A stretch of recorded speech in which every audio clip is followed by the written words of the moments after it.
Bonjour à tous. L'enregistrement suivant est un résumé des principales idées développées par le Dr Joe Dispenza lors de sa conférence à la Unidad de Desarrollo Productivo. Cette conférence était destinée à des entrepreneurs. Il y parle en partie de se dépasser, de réussite et d'enrichissement.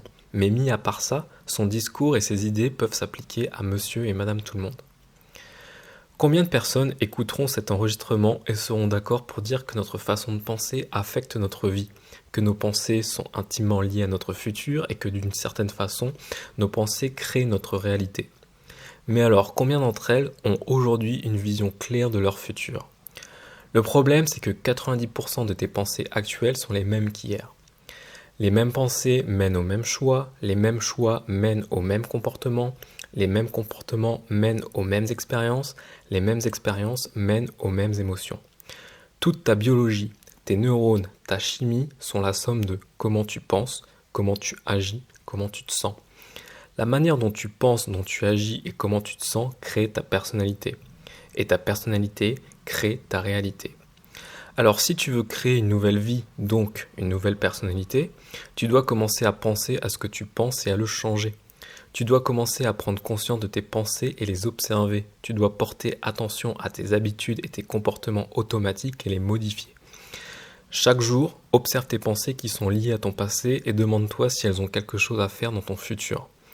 La majorité des gens essayent de changer de vie en ne changeant pas leur personnalité et forcément ça ne fonctionne pas. Pour ça, tu dois littéralement devenir quelqu'un d'autre. Ton cerveau est modelé pour refléter tout ce que tu sais dans ta vie. Ton cerveau est un enregistrement du passé. C'est un artefact de tout ce que tu as vécu et appris jusqu'à présent. Donc, si tu te lèves tous les matins en faisant la même chose, éteindre l'alarme, aller aux toilettes, faire le café, aller jusqu'au travail, voir les mêmes personnes, te dépêcher de rentrer à la maison, etc., est-ce que ton cerveau a changé aujourd'hui? Tu ne peux pas faire la même chose, vivre les mêmes émotions et espérer changer. On sait que les cellules du cerveau sont connectées entre elles. Plus on utilise un même schéma, plus il est renforcé. On devient alors un ensemble de comportements mémorisés, des habitudes inconscientes, des réponses émotionnelles automatiques.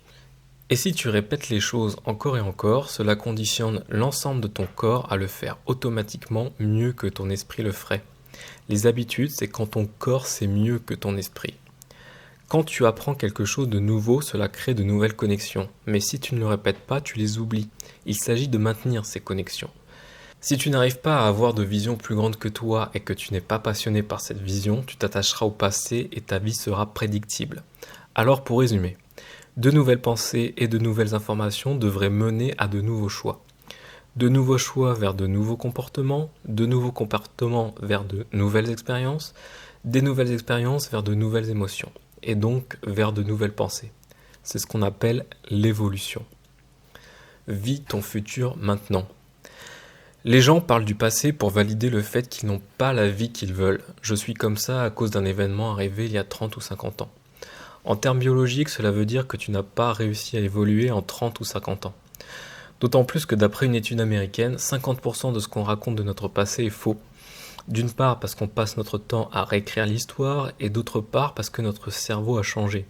Qu'est-ce qui amène les gens à changer? C'est parce qu'à un moment, ils ne se sentent plus eux-mêmes et sont capables de s'observer d'un œil extérieur. Tu peux changer dans un état de souffrance ou tu peux changer en étant heureux. Si tu n'arrives pas à imaginer une plus grande vision de ton futur, une vision qui te sortirait du lit le matin, tu sais ce qu'il se passera? Tu ouvriras les yeux, tu iras toujours dans les mêmes lieux, tu iras voir les mêmes gens et tu feras les mêmes choses au même moment. Les plus grands de ce monde ont toujours eu une vision claire de ce qu'ils voulaient. Leur vision était tellement présente dans leur cerveau qu'ils vivaient leur future réalité dans le présent. Donc, peux-tu croire en un futur pour toi? En pratique, qu'est-ce que ça donne? La meilleure façon de prédire son futur, c'est de le créer. Si tu te contentes de lire ou d'écouter, ça reste de la philosophie. L'information va et vient. Par contre, si tu t'imagines déjà utiliser cette info, tu modèles ton futur. Pose-toi la question, comment vais-je appliquer cette information à ma vie? Si tu es capable de le faire, tu auras une nouvelle expérience. Et si tu reproduis l'expérience, tu conditionnes ton corps à être meilleur que ton esprit. Parlons un petit peu du stress. Le stress au quotidien, on connaît. Les problèmes du boulot, penser plusieurs fois à payer telle ou telle facture, penser à ce qu'on va cuisiner le soir, etc. Quand on ne peut pas arrêter le stress ou les ruminations, on développe naturellement une pathologie, car aucun organisme n'est capable de vivre constamment en mode survie. Or, quand tu vis dans le stress, ce n'est jamais le bon moment pour créer, ce n'est jamais le bon moment de définir ta vision du futur, ce n'est jamais le bon moment pour apprendre. Quand on vit dans le stress, toute notre attention est portée vers l'extérieur plutôt que vers l'intérieur, car il y a des dangers externes. Dans ce cas, c'est tout à fait normal de voir sa vie à travers une vision tournée vers le passé plutôt que vers le futur. Cette idée est la combinaison parfaite avec deux autres vidéos qui sont présentes sur ma chaîne. Il s'agit de la solastalgie pour le côté stressant et de devenir utopiste pour réussir à créer sa vision du futur.